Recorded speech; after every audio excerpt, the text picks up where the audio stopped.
সীতাকুণ্ড সরকারি মহিলা কলেজের অনলাইন ক্লাসে শিক্ষার্থীদেরকে স্বাগত। আজকে আমাদের অনলাইনের 19তম ক্লাস, যেটা স্ট্যাটিস্টিক্স মানে স্থিতিবিদ্যার 4র্থ ক্লাস।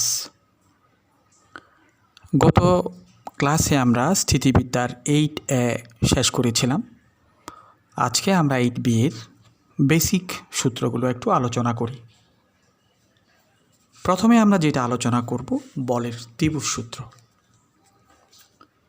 বলের ত্রিভুজ সূত্র এগুলোর ধারণা লাগবে, তাইলে অঙ্ক করতে সুবিধা হবে। বলের ত্রিভুজ সূত্র সেটি কি? সেটি হচ্ছে যে কোনো বিন্দুতে যদি 3টা বল ক্রিয়া করে, মনে করো ও একটা বিন্দু, ও বিন্দু থেকে ও এ বরাবর পি বল ক্রিয়া করছে, ও বি বরাবর কিউ বল ক্রিয়া করছে, ও সি বরাবর আর বল ক্রিয়া করছে ও বিন্দুতে। এমনভাবে ক্রিয়া করে যে বলগুলোকে একটা ত্রিভুজের 3টি বাহু দ্বারা মানে এবং দিকে প্রকাশ করা যায়। যেমন মনে করো এটা এবিসি ত্রিভুজ, বলগুলো ক্রিয়া করতেছে এখানে ও বিন্দুতে, এমনভাবে ক্রিয়া করতেছে যেমন পি বলকে বিসি বাহু দ্বারা প্রকাশ করা যায়, কিউ বলকে সিএ বাহু দ্বারা প্রকাশ করা যায়, আর বলকে এবি বাহু দ্বারা প্রকাশ করা যায়। যদি যায় বল 3টাকে যদি একটা ত্রিভুজের 3টি বাহু দ্বারা একই ক্রমে প্রকাশ করা যায়, তাহলে বলগুলো সাম্য অবস্থায় সৃষ্টি করবে, মানে এগুলো স্থির থাকবে। এইটা হচ্ছে বলের ত্রিভুজ সূত্র। আমরা আরেকটু বই থেকে পড়ি। কোনো বিন্দুতে ক্রিয়ারত 3টি বলের মান ও দিক যদি একটি ত্রিভুজের 3টি বাহু দ্বারা একই ক্রমে সূচিত করা যায়, তাহলে বলগুলো সাম্য অবস্থায় থাকবে। সাম্য অবস্থায় থাকবে মানে ইকুইলিব্রিয়াম পজিশন, তার মানে স্থির থাকা। কি পড়লাম আমরা? বলের ত্রিভুজ সূত্র বলা হচ্ছে কোনো বিন্দুতে যদি 3টা বল এমনভাবে ক্রিয়া করে যে বল 3টাকে একটা ত্রিভুজের 3টি বাহু দ্বারা একই ক্রমে প্রকাশ করা যায়। একই ক্রমে হয় এদিক থেকে, নয় দিক থেকে, সাধারণত ঘড়ির কাঁটার উল্টো দিকে হয়। যদি প্রকাশ করা যায় তাহলে বলগুলো সাম্য অবস্থায় সৃষ্টি করবে। এটা হচ্ছে ত্রিভুজের সূত্র। তার মানে আমরা P plus Q plus R equal to আমরা 0 লিখতে পারবো। এটা হচ্ছে বলের ত্রিভুজ সূত্র। এটা একটু পড়ে নিলেই তোমরা বুঝবা। এটা জাস্ট ধারণাটা একটু পেলে হবে, এগুলা মোটামুটি ধারণা থাকা প্রয়োজন। এবার বলের ত্রিভুজ সূত্রের পরে আমরা যেই বিষয়টা আলোচনা করব এটা হচ্ছে খুবই ইম্পর্টেন্ট আর একটা থিওরাম। এটা হচ্ছে লামির উপপাদ্য। লামির উপপাদ্য খুবই ইম্পর্টেন্ট। এই যে 8B এর প্রত্যেকটা অঙ্ক লামির উপপাদ্য নিয়ে করা, প্রত্যেকটা অঙ্ক। তো লামির উপপাদ্যটা আমরা প্রথমে বই থেকে একটু দেখে যাই। সেটি কি? সেটি হচ্ছে যে কোনো বিন্দুতে ভিন্ন ভিন্ন রেখা বরাবর ক্রিয়ারত 3টি বল সাম্য অবস্থায় থাকলে তাদের প্রত্যেকটি বলের মান অপর 2টি বলের ক্রিয়ারেখার অন্তর্গত কোণের সাইনের সমানুপাতিক। দেখো আমরা একটু এখানে ছবি এঁকে ডিসকাস করলে ক্লিয়ার হয়ে যাবে। কোনো বিন্দুতে ভিন্ন ভিন্ন রেখা বরাবর 3টা বল ক্রিয়া করে ভারসাম্য সৃষ্টি করে একই সমতলে। একই সমতলে কোনো বিন্দুতে ভিন্ন ভিন্ন রেখা বরাবর সাম্য বলগুলো ক্রিয়া করে সাম্য অবস্থায় থাকলে, মনে করো ও এ বরাবর পি বল, ও বি বরাবর কিউ বল এবং ও সি বরাবর 3টা বল ক্রিয়া করে সাম্য অবস্থায় সৃষ্টি করলো। যদি সাম্য অবস্থায় সৃষ্টি করে তখন প্রত্যেকটা বল অপর 2টা বলের অন্তর্ভুক্ত কোণের সাইনের সমানুপাতিক।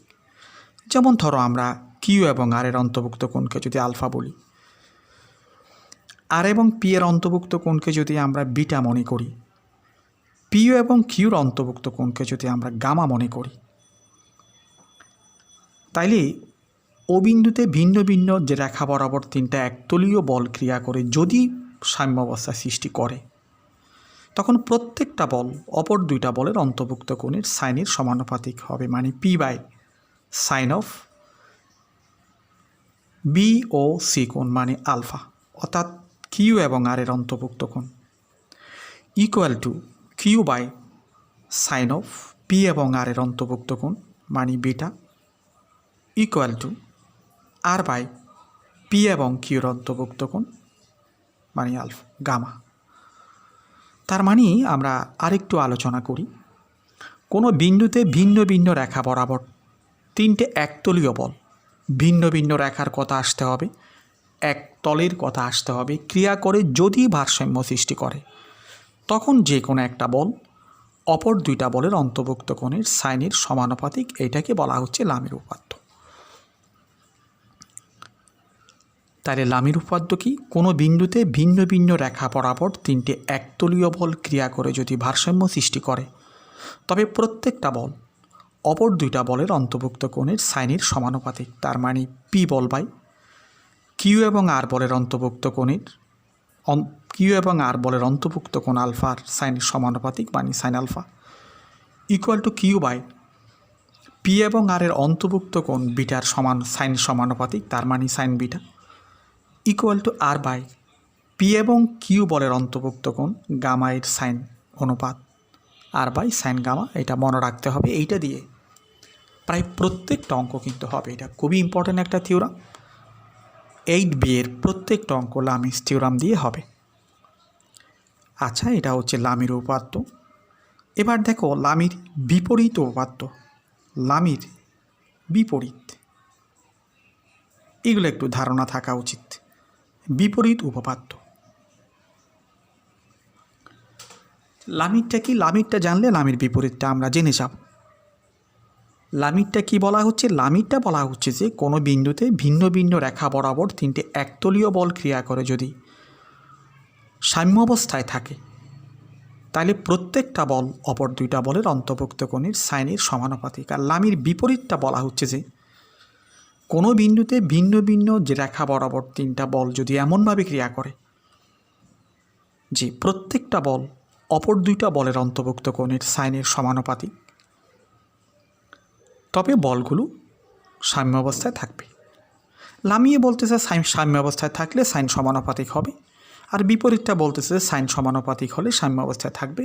তেমন কিছু না, এটা নিয়ে অত চিন্তার কিছু নাই, একটু চিন্তা করলে বোঝা যাবে।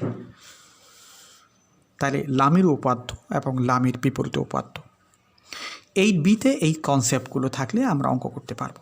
তবে এইটার ইম্পর্টেন্সই সবচেয়ে বেশি লামির উপপাদ্য। তোমরা যাই করো না কেন, যেভাবে বুঝো না কেন, আমি চাইবো যে তোমরা বুঝাটাকে সবচেয়ে প্রায়োরিটি দিতে।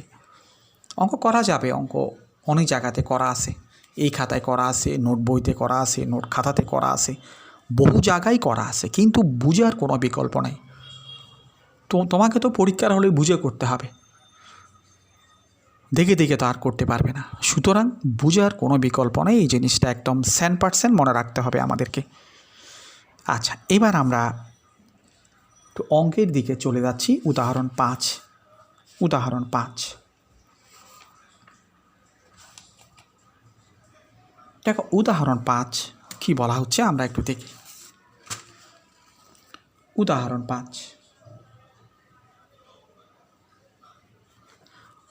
5 বলা হচ্ছে যে PQR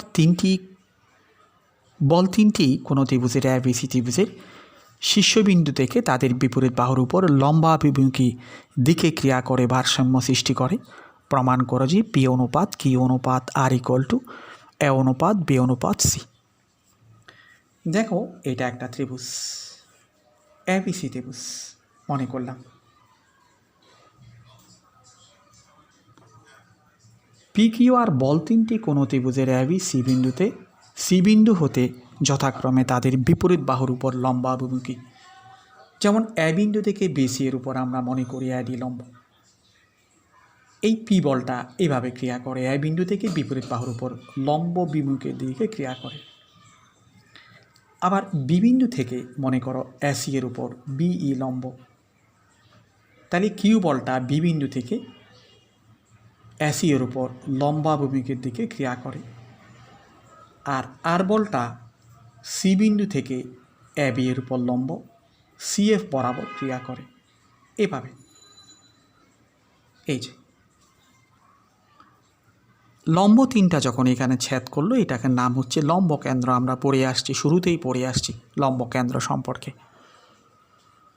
এগুলো ক্রিয়া করে যদি ভারসাম্য সৃষ্টি করে, তাহলে বল তিনটা ক্রিয়া করে যদি ভারসাম্য সৃষ্টি করে, আমাদেরকে প্রমাণ করতে হবে যে পি অনুপাত কিউ অনুপাত আর ইকুয়াল টু এ অনুপাত বি অনুপাত সি, এইটি প্রমাণ করতে হবে। এইটি ছিল আমাদের প্রশ্ন। আমি প্রশ্ন বোঝাচ্ছি। তার মানে দেখো, কোনো ত্রিভুজের শীর্ষবিন্দু থেকে বিপরীত বাহুর উপর লম্ব বরাবর ক্রিয়া করে বলগুলো যদি সাম্যাবস্থা সৃষ্টি করে, তাহলে বলগুলো বাহুগুলোর দৈর্ঘ্যের সমানুপাতিক হবে। এখানে এ বি সি কি, এ হচ্ছে বিসি বাহুর দৈর্ঘ্য, বি হচ্ছে সি এ বাহুর দৈর্ঘ্য, আর সি হচ্ছে এ বি বাহুর দৈর্ঘ্য। তাহলে এগুলো একটু পি অনুপাত কিউ অনুপাত আর ইকুয়াল টু এ অনুপাত বি অনুপাত সি, ওই বলগুলো বাহুগুলোর দৈর্ঘ্যের সমানুপাতিক হবে। এই ছিল আমাদের কথা। এখন আমরা এটা সলিউশানে যাব, তোমরা একটু মনোযোগ দিয়ে খেয়াল করো। তাহলে দেখো, সলিউশানে চলে আসছি।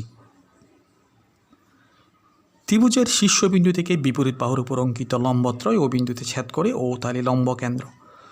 তাহলে আমরা বলতে পারি যে ও বিন্দু থেকে বিসি বাহুর উপর ওডি বরাবর পি বল, ও বিন্দু থেকে সি এ বাহুর উপর ওই বরাবর কিউ বল, এবং ও বিন্দু থেকে এবি বাহুর উপর ও এফ বরাবর আর বল তিনটা ক্রিয়া করে ভারসাম্য সৃষ্টি করেছে। মানে বল তিনটা ক্রিয়া করে সাম্যাবস্থায় আছে। সুতরাং আমরা লামির উপপাদ্য প্রয়োগ করতে পারি। কিভাবে প্রয়োগ করতে পারবে দেখো, সুতরাং লামির উপপাদ্য অনুসারে অথবা লামির উপপাদ্য প্রয়োগ করে পায়, লামির উপপাদ্য প্রয়োগ করলে আমরা কি পাচ্ছি, যে কোনো একটা বল অপর দুইটা বলের অন্তর্ভুক্ত কোণের সাইনের সমানুপাতিক। মানে পি বল পায় sine of E O F কোণ ইকুয়াল টু কিউ বল by sine of D O F কোণ ইকুয়াল টু আর বল by sine of D O E কোণ। তাহলে দেখো আমরা কি করতে পারি, এটা লামির উপপাদ্যটা আমরা প্রয়োগ করলাম। ই ও এফ কোণ, এই কোণটা কি, এখানে তুমি দেখো এ ই ও এফ একটা চতুর্ভুজ, এটা একটা বৃত্তস্থ চতুর্ভুজ হবে। বৃত্তস্থ চতুর্ভুজ কি জিনিস? আচ্ছা, বৃত্তস্থ চতুর্ভুজের কথা নাইলে বাদ দিলাম, এমনি একটা চতুর্ভুজ। আমরা জানি যে চতুর্ভুজের চার কোণের সমষ্টি চার সমকোণ। এখানে এই ই কোণ এবং এফ কোণ, এইটা এক সমকোণ, এইটা এক সমকোণ, দুইটা মিলে দুই সমকোণ। তাইলে আমরা ই ও এফ কোণ ইকুয়াল টু যে লিখতে পারি দুই সমকোণ মাইনাস এ কোণ। তার মানে আমরা লিখতে পারি ই ও এফ কোণকে আমরা লিখতে পারি পাই মাইনাস এ কোণ। একটু বোঝার চেষ্টা করতে হবে কি বলেছি, একটু সাইড নোট দিব। একইভাবে দেখো ডি ও এফ কোণ, ডি ও এফ কোণ ইকুয়াল টু আমরা লিখতে পারি সাইন পাই মাইনাস বি কোণ equal to R by sine pi minus C কোণ। কোণ থেকে আমরা দেখি, যেহেতু চতুর্ভুজ এ এফ ও ই এ, এই এ কোণ প্লাস অথবা ই এ এফ কোণ লিখো, ই এ এফ কোণ প্লাস ই ও এফ কোণ, এটা মিলে পায় দুই সমকোণ। সুতরাং আমরা লিখতে পারি ই ও এফ কোণ ইকুয়াল টু হচ্ছে পাই মাইনাস এ কোণ। অনুরূপভাবে আমরা অন্যগুলোও লিখতে পারি। অনুরূপভাবে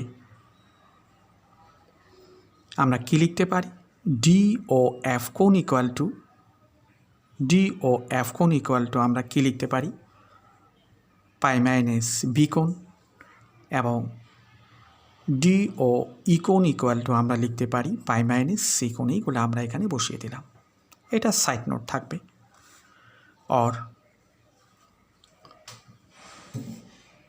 और देखो কোয়াড্রেন্টের formula sine pi minus theta equal to sine theta sine A equal to Q by sine B equal to R by sine C. সাইনে আবার আমরা সাইন সূত্র থেকে পাই ত্রিভুজের যে কোনো বাহু তার বিপরীত কোণের সাইনের সমানুপাতিক, মানে A by sine A equal to B by sine B equal to C by sine C equal to আমরা কি জানি 2 আর আমি এখানে কে দিব, আর দিব না, কারণ আরেকটা এখানে আছে, এই জন্য যে কোনো একটা কনস্ট্যান্ট দিলে পরে হবে। সুতরাং দেখো সাইন এ ইকুয়াল টু কী হবে, সাইন এ ইকুয়াল টু হবে A by K, sine B equal to হবে বি বাই কে, আর সাইন সি ইকুয়াল টু হবে সি বাই কে। এই মানগুলো আমরা যদি এখানে বসিয়ে দিই, এইটাও সাইড নোট, তাহলে হচ্ছে P by A by K Q by B by K equal to R by C by K বাদ দিলাম, তাহলে P by A equal to Q by B equal to R by C. তার মানে P অনুপাত Q অনুপাত আর equal two এ অনুপাত B অনুপাত C. এই ছিল আমাদের প্রমাণ হয়ে গেল। P by A equal to Q by B equal to R by C, তার মানে হলো পি অনুপাত কিউ অনুপাত আর ইকুয়াল টু এ অনুপাত বি অনুপাত সি। এই ছিল আমাদের অঙ্ক। কঠিন অঙ্ক নয়, একদম সহজ অঙ্ক, চিন্তা করলে পরে হবে লামিটস থিওরামের অঙ্ক। এবার দেখো আমরা উদাহরণ 5-এর পরে করব উদাহরণ 8।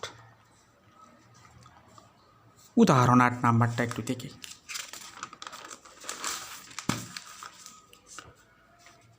উদাহরণ 8 কি বললে প্রশ্নটা আমরা একটু খেয়াল করি। এল দৈর্ঘ্য বিশিষ্ট একটি সুতার এক প্রান্ত কোনো খাড়া দেওয়ালে আটকানো আছে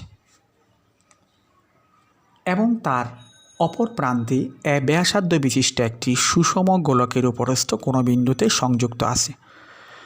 গোলকটির ওজন ডাব্লিউ হলে দেখাও যে সুতার টান W into A plus L divided by √r of 2al plus L square. দেখো এইটা একটা খাড়া দেওয়াল, একটা গোলক, ভারী গোলক, গোলকের ওজন মনে করি ডাব্লিউ। অবশ্যই ওজন নিচের দিকে ক্রিয়া করবে ডাব্লিউ। গোলকটিকে একটা সুতার সাহায্যে, সুতার এক প্রান্ত দেওয়ালের উপর আটকানো আছে, আরেক প্রান্ত গোলকের উপর আটকানো আছে।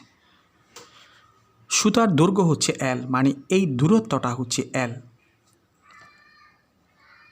এবং এই যে গোলক তার ব্যাসার্ধ হচ্ছে এ, এইটুক হচ্ছে এ। এখন দেখো গোলকের ওজন তো অবশ্যই নিচের দিকে ক্রিয়া করবে, তাইলে এটা যদি স্থির থাকে তাহলে অবশ্যই সুতা তাকে বিপরীত দিকে টেনে এখানে স্থির রেখেছে। সুতার টান বের করতে বলা হচ্ছে টি, অর্থাৎ আমাদেরকে বের করতে হবে যে T equal to W into A plus L divided by √r of 2al plus L square. এটা আমাকে প্রমাণ করতে হবে কি, সুতার টান। দেখো তাহলে আমরা প্রশ্ন বুঝে ফেলেছি। প্রশ্নটা কি, এল দৈর্ঘ্য বিশিষ্ট একটি সুতার সাহায্যে এক প্রান্তে, সুতার এক প্রান্ত কোনো খাড়া দেওয়ালের সাথে আর এক প্রান্ত ব্যাসার্ধ বিশিষ্ট একটা গোলকের উপরস্থ কোনো বিন্দুতে আটকানো আছে। সুতা শুধু এইটুক, এখান থেকে এতটুকু। এখন আমাদেরকে গোলকের ওজন যদি ডাব্লিউ হয়, সুতার টান এত প্রমাণ করতে বলা হয়েছে। এই ছিল আমাদের প্রশ্নটা। দেখো গোলকটি দেওয়ালের গায়ে লেগে আছে। গোলকটি যেহেতু ভারী গোলক দেওয়ালের গায়ে লেগে আছে, দেওয়ালে গোলকের উপর অবশ্যই একটা লম্বমুখী প্রতিক্রিয়া বল প্রয়োগ করবে। এই বলটা যদি প্রয়োগ না করতো তাহলে এটা দেওয়ালের ভিতর ঢুকে যেত, যেহেতু দেওয়ালের ভিতর ঢুকতে পারে নাই, দেওয়াল আটকে রেখেছে এটাকে। সুতরাং এই দেওয়ালে এই বলের উপর প্রতিক্রিয়া বল আর প্রয়োগ করবে। কোনো বস্তু যদি কোনো তলের উপর যদি থাকে তাহলে অবশ্যই তলটা ওই বস্তুকে লম্ব বরাবর একটা প্রতিক্রিয়া বল প্রয়োগ করে, এটা আমরা জানি। দেখো আমরা মনে করি গোলকের কেন্দ্র ও, তাহলে ও বিন্দুতে 3টা বল ক্রিয়া করছে। একটা গোলকের ওজন ডাব্লিউ নিচের দিকে, সুতার টানকে আমরা টি মনে করি, টান দেওয়া ছিল না, আমরা মনে করেছি টি, এবং আর হচ্ছে গোলকের উপর দেওয়ালের প্রতিক্রিয়া বল। এখন দেখো আমরা এখানে 3টা বল প্রয়োগ করা হচ্ছে, 3টা বল ক্রিয়া করতেছে। একটা হচ্ছে ডাব্লিউ, একটা টি আর একটা আর, ক্রিয়া করে কিন্তু ভারসাম্য সৃষ্টি করেছে। তার মানে আমরা এখানে লামির উপপাদ্য প্রয়োগ করতে পারি। আচ্ছা, লামির উপপাদ্য যদি প্রয়োগ করতে পারি তাহলে প্রয়োগ করি। দেখো লামির উপপাদ্য প্রয়োগ করে পাই,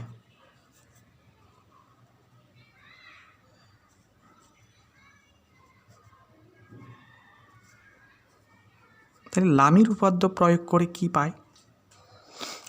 ডাব্লিউ বাই, আচ্ছা ডাব্লিউ বাই, এই ডাব্লিউ, এটা ডাব্লিউ বাই টি এবং আর এর অন্তর্ভুক্ত কোণ, টি এবং আর এর অন্তর্ভুক্ত কোণ। এখানে যদি বিন্দুগুলোর নাম দিই না, শুধু বলগুলো আছে, আমরা এভাবে লিখতে পারি ডাব্লিউ বাই টি কোণ আর, এগুলো বল, সেই জন্য এখানে বিন্দুগুলোর যদি নাম দিতাম তাহলে বিন্দুগুলো দিয়ে লিখতাম টি কোণ আর, এটাকে টি বল এবং আর বলের অন্তর্ভুক্ত কোণ দ্বারা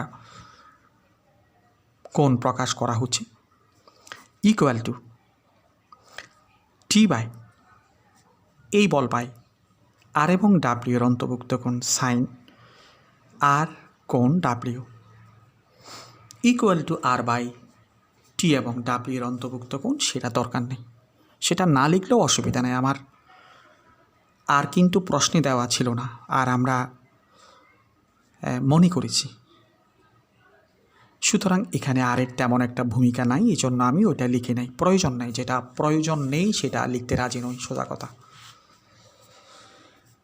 আর ডাব্লিউ বাই টি এবং আর এর অন্তর্ভুক্ত কোণ বের করতে হবে। টি এবং আর এর অন্তর্ভুক্ত কোণ আমরা কিভাবে বের করব তুমি দেখো। টি এবং আর এর অন্তর্ভুক্ত কোণ হচ্ছে এই কোণটা, এই কোণটাকে যদি আমরা আলফা মনে করি, এই কোণটাকে যদি আমরা আলফা মনে করি, মনে করলাম আলফা সুবিধার জন্য,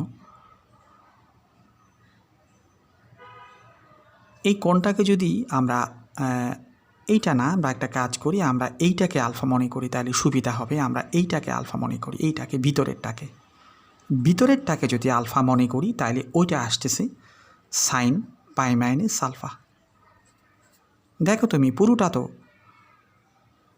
2 সমকোণ, এটা যদি আলফা হয় এটা অবভিয়াসলি পাই মাইনাস আলফা, এটা হচ্ছে pi minus alpha, equal to T by R এবং ডাব্লিউ এর অন্তর্ভুক্ত কোণ, এটা অবশ্যই সমকোণ আমরা দেখতে পাচ্ছি। কেন?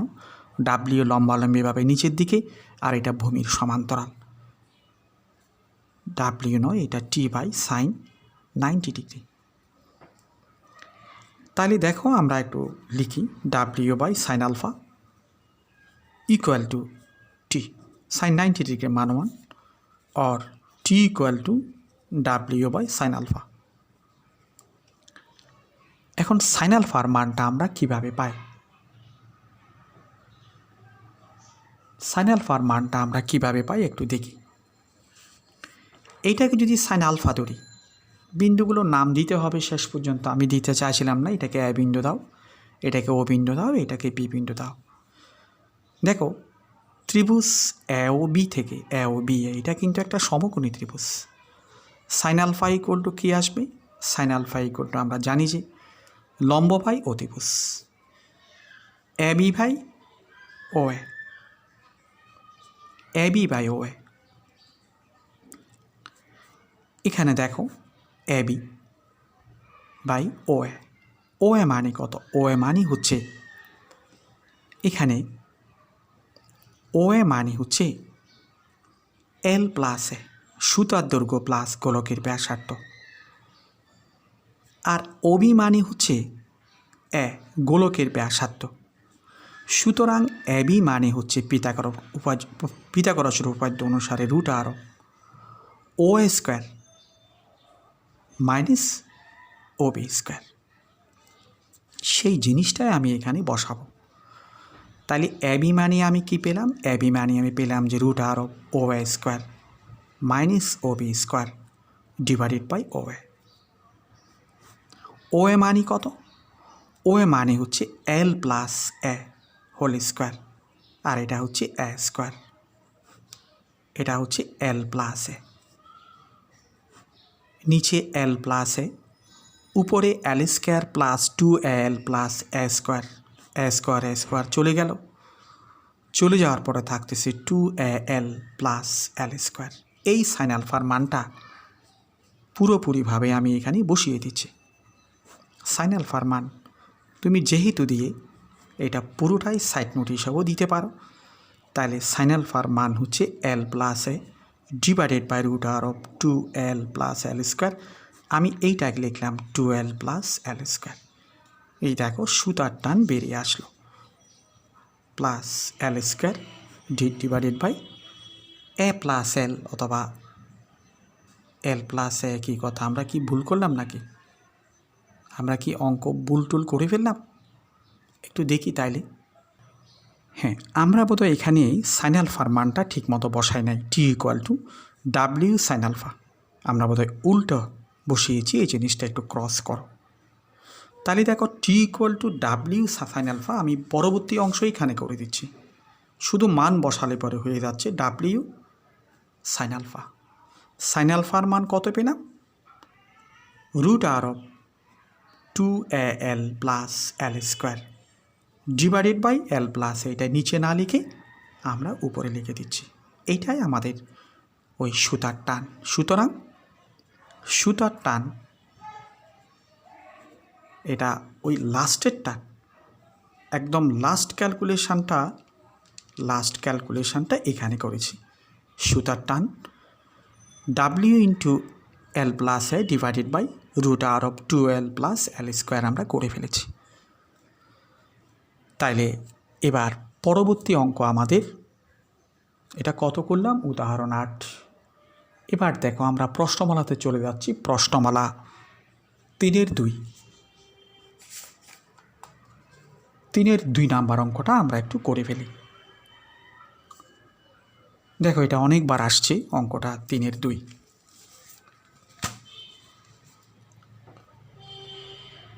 3-2 নাম্বার অঙ্ক দেখো। PQ বলদ্বয় যথাক্রমে একটি নত সমতলের দৈর্ঘ্য এবং ভূমির সমান্তরালে প্রত্যেকে এককভাবে মসৃণ তলের উপর W ওজনের বস্তু ধরে রাখতে পারে। তল এটা ভূমি, এটা একটা হেলানো তল। হেলানো তলের উপর W ওজনের একটা বস্তু স্থাপন করা হলো। অবশ্যই বস্তুটার ওজন ক্রিয়া করবে, নিচের দিকে ক্রিয়া করবে। এই তলটা মনে করো আলফা কোণে হেলানো। এখানে PQ বলদ্বয় একটি নত সমতলের দৈর্ঘ্য। নত সমতলের দৈর্ঘ্য, এই P বলটা এই নত সমতলের দৈর্ঘ্য বরাবর এটাকে টেনে স্থির রাখতে পারে, এই বস্তুটাকে। আবার Q বলটা দুইটা আলাদা আলাদাভাবে এককভাবে কম্বাইন্ড নয়, এটা আলফা কোণে নত একই তল। Q বলটা দেখো ওই W ওজনের বস্তুটাকে ভূমির সমান্তরালে টেনে স্থির রাখতে পারে। এখন আমাদের প্রমাণ করতে হবে যে 1/p² মাইনাস 1/q² = 1/w² প্রমাণ করতে হবেই ছিল আমাদের প্রশ্ন। আবার আমরা প্রশ্নটা একটু দেখি। PQ বলদ্বয় যথাক্রমে একটি নত সমতলের দৈর্ঘ্য এবং ভূমির সমান্তরাল থেকে প্রত্যেককেই এককভাবে মসৃণ তলের উপর W ওজনের বস্তুকে ধরে রাখতে পারি, প্রমাণ করতে হবে এত। ছবি কিন্তু দুটো ড্র করতে হবে। এখানে দেখো প্রথম ছবি দেখো, আলফা কোণে হেলানো তল, W ওজনের বস্তু, P বলটা তলের দৈর্ঘ্য বরাবর টেনে স্থির রেখেছে। এখানে আরেকটা বল ক্রিয়া করবে বস্তুর উপর, তলের প্রতিক্রিয়া বল, এটাকে আমরা R বলি। তাইলে এখানে তিনটা বল ক্রিয়া করে ভারসাম্য সৃষ্টি করেছে পি ডাব্লিউ আর। তাইলে আমরা এখানে লামির উপপাদ্য প্রয়োগ করতে পারি। দেখো, লামির উপপাদ্য যদি প্রয়োগ করতে যাই আমাদের কোনগুলো প্রয়োজন হবে। যেমন প্রথম চিত্রের মধ্যে লামির উপপাদ্যের সাহায্যে আমরা লিখতে পারি লামির উপপাদ্য প্রয়োগ করে পাই। প্রথম চিত্রে কি পাচ্ছি আমরা? ডাব্লিউ বাই আর এবং পি এর অন্তর্ভুক্ত কোণ সাইন আর কোণ পি ইকুয়াল টু পি বল বাই সাইন আর কোণ ডাব্লিউ। এটা প্রথম চিত্র থেকে আমরা পেলাম। দেখো, ডাব্লিউ বাই আর কোণ পি, আর এবং পি এর অন্তর্ভুক্ত কোণটা অবশ্যই 90 ডিগ্রি, তার মানে sign 90 degree. P by R এবং ডাব্লিউর অন্তর্ভুক্ত কোণ এটা তো সমকোণ, এটুক 90 ডিগ্রি, আর এটুক হচ্ছে 90 ডিগ্রি মাইনাস আলফা, তার মানে পুরো কোণটা দেখো 90 degree plus 90 degree minus alpha.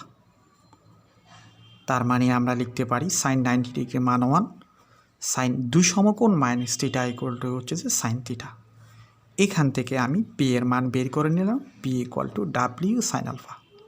এটাকে 1 নাম্বার দিয়ে রাখি, এটা প্রথম চিত্র থেকে পি পেলাম। এবার দেখো আমরা দ্বিতীয় চিত্রে চলে যাচ্ছি।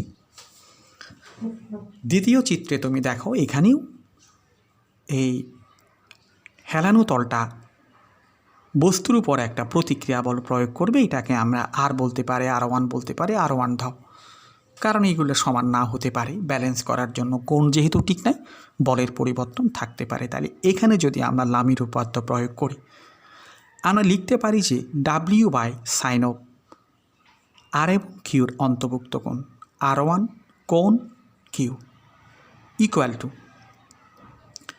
কিউ বাই R1 এবং ডাব্লিউ এর অন্তর্ভুক্ত কোণ সাইন R1 কোণ ডাব্লিউ।